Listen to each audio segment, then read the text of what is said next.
मसाकी Shin को समझा रहा होता है कि वो अपनी जॉब ना छोड़े, पर शिन उसकी कोई बात नहीं समझता, जिस वजह से दोनों के बीच लड़ाई हो जाती है। वक्का आकर उन्हें रोकती है। हिमारी शिन के लिए परेशान है। वो उसके बारे में सोच रही होती है और कहती है कि आखिर उसे हुआ क्या है। वक्का मसाकी से कहती है कि कितनी शर्म की बात है, तुम दोनों बड़े हो चुके हो, क्या छोटे बच्चों की तरह लड़ रहे हो। मसाकी कहता है मैं शर्मिंदा हूँ, तुम्हें पता है मेरी कभी भी शिन से ऐसी लड़ाई नहीं हुई, ये हमारा फर्स्ट टाइम है, इसलिए मुझे नहीं पता कि मैं इसकी भरपाई कैसे करूं। वक्का कहती है तुम मुझसे माफी कैसे मांगोगे।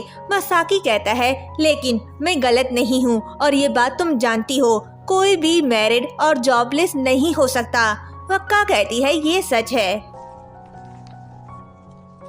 हिमारी शिन के बारे में सोच रही होती है, उसे पता ही नहीं चलता कि कब शिन घर आया। शिन उसे बुलाता है तो हिमारी कहती है सॉरी, मैंने तुम्हें नोटिस नहीं किया।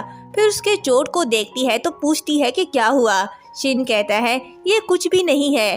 फिर कहता है कि मैं आज सुबह के लिए तुमसे माफी मांगना चाहता हूँ, अभी के लिए इसके बारे में चिंता मत करो। हिमारी शिन की बातों से तो परेशान थी, पर कल रात चोट देखकर वो और ज्यादा परेशान हो गई है। वो चलते चलते एक जगह बैठ जाती है। वहीं हीरो की भी होता है, पर हिमारी उसे नहीं देखती क्योंकि वो अपने ख्यालों में खोई हुई है। हीरो की कहता है कि तुमने हेयर कट करवाया है। हिमारी कहती है नहीं। हीरो की कहता है कि तुम चेंज लग रही हो, लगता है मिजाज बदल गया है, तुम पहले से ज्यादा चार्मिंग एंड मैच्योर लग रही हो। तभी तकुमी भागते हुए आता है और अपने डैड से कहता है कि मुझे मॉम की कॉल आई थी। ये कहते ही हीरोकी का हाथ पकड़कर ले जाता है।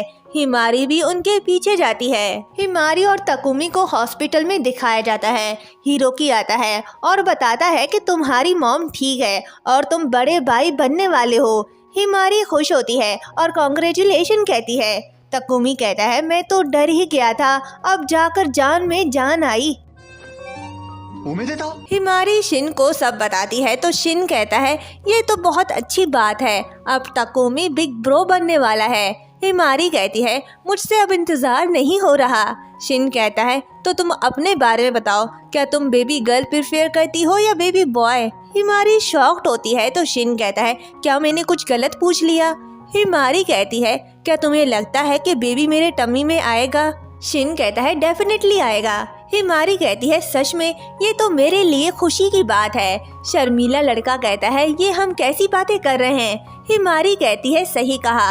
ये कहते ही वो जा रही होती है तो शिन के बैग से टकरा जाती है, जिससे हिमारी नेट प्रोग्राम की फाइल देख लेती है। शिन उसके आंखों के सामने हाथ रखता है और उसके हाथ से फाइल लेकर सॉरी कहकर जा रहा होता है तो हिमारी उसे रोकती है और सॉरी कहती है। शिन कहता है कोई बात नहीं। शिन और मसाकी का आमना सामना होता है। शिन उससे सॉरी कहता है तो मसाकी कहता है इतनी आसानी से। शिन जा रहा होता है तो मसाकी उसे रोकता है और कहता है कि तुमने अभी किस बात की माफी मांगी। शिन कहता है तुम्हारे बेस्ट सजेशन के लिए। मसाकी कहता है तो क्या तुम अपना माइंड चेंज नहीं करोगे। शिन कहता है ऑफ कोर्स, ये एक अलग केस है। मसाकी कहता है अगर तुमने ऐसा किया तो मैं तुम्हें कभी माफ नहीं करूँगा।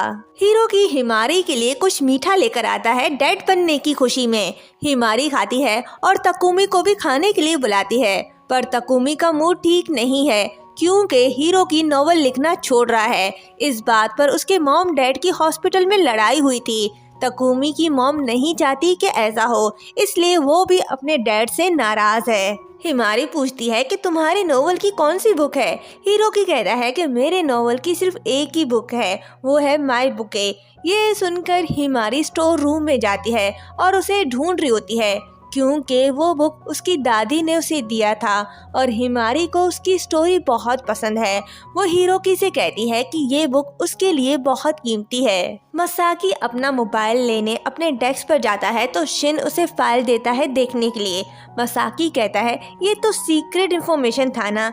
ये कहते ही वो फाइल देखने लगता है जिसमें पर्सनल रिपोर्ट के बारे में लिखा होता है। मसाकी वो देखकर कहता है कि क्या तुम सच में ऐसी पर्सनल बातों की रिपोर्ट दोगे।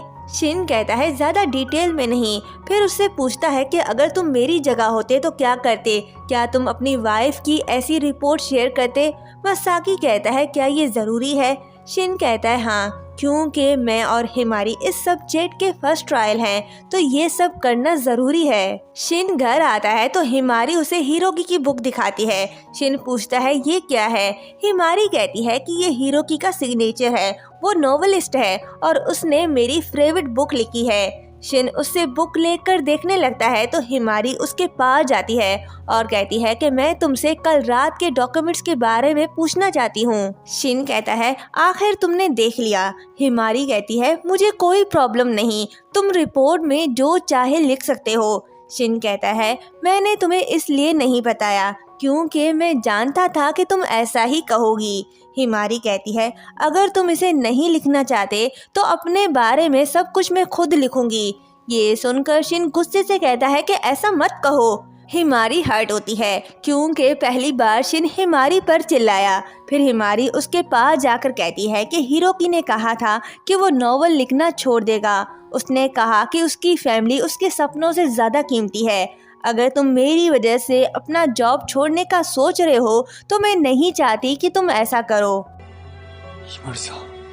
मैं नेट की वजह से तुमसे मिली, अब मैं बहुत खुश हूँ। तुम बहुत से लोगों को खुश करने के लिए ये सब कर रहे हो, इसलिए मैं नहीं चाहती कि तुम इसे मेरे लिए छोड़ो। शिन हाँ कहता है। हिमारी की बातें सुनने के बाद वो रूम में आता है और सोचता है कि हमें खुद को एक साथ खींचने की जरूरत है। नेक्स्ट मॉर्निंग वो मसाकी को अपने साथ शॉपिंग पर ले जा रहा होता है। मसाकी उससे पूछता है कि वो अचानक से शॉपिंग पर क्यों जा रहा है, तो शिन कहता है कि चुपचाप चलो, ये काम आज होना जरूरी है। शिन हाथ में कुछ लिए घर आता है। वो हिमारी से कल रात गुस्से में बात करने के लिए सॉरी कहता है।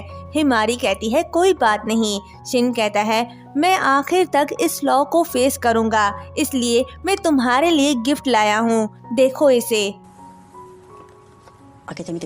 हिमारी वो देखती है तो उसमें 2 रिंग्स होते हैं। शिन कहता है ये हमारी वेडिंग रिंग है। ये कहते ही वो अपनी रिंग पहन लेता है। हिमारी कहती है मैं ये नहीं ले सकती, ये बहुत एक्सपेंसिव है। शिन कहता है मैं चाहता हूँ कि हम प्रॉपर मैरिड कपल बने। मुझे उम्मीद है कि हम वो कर सकते हैं जो एक मैरिड कपल करता है, इसलिए मैं तुम्हें ये देना चाहता हूँ, प्लीज इसे ले लो। ये कहते ही वो उसे रिंग पहनाता है और कहता है जब तुम इस रिंग को देखोगी तो तुम्हें ये याद होगा कि तुम मेरी वाइफ हो। ये सब बातें सुनकर हिमारी खुश होती है।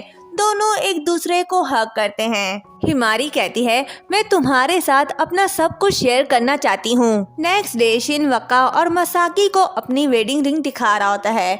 बॉस आता है और उसे अपने साथ चलने के लिए कहता है। बॉस कहता है कि तुमने अंडर सेक्रेटरी की बात की है, वो पूछना चाहते हैं कि तुम्हारे क्या शर्त हैं। शिन कहता है मैंने रिपोर्ट में सब लिखा है। बॉस कहता है ये नहीं हो सकता, तुम थोड़ा और कॉम्प्रोमाइज करो। शिन कहता है क्या हम कपल्स के कोई ह्यूमन राइट्स नहीं।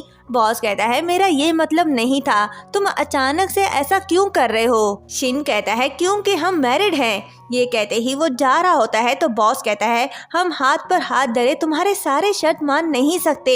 ये सुनकर शिन उसे धमकी देता है कि क्या होगा अगर मैं निट के बारे में सबको बता दूं।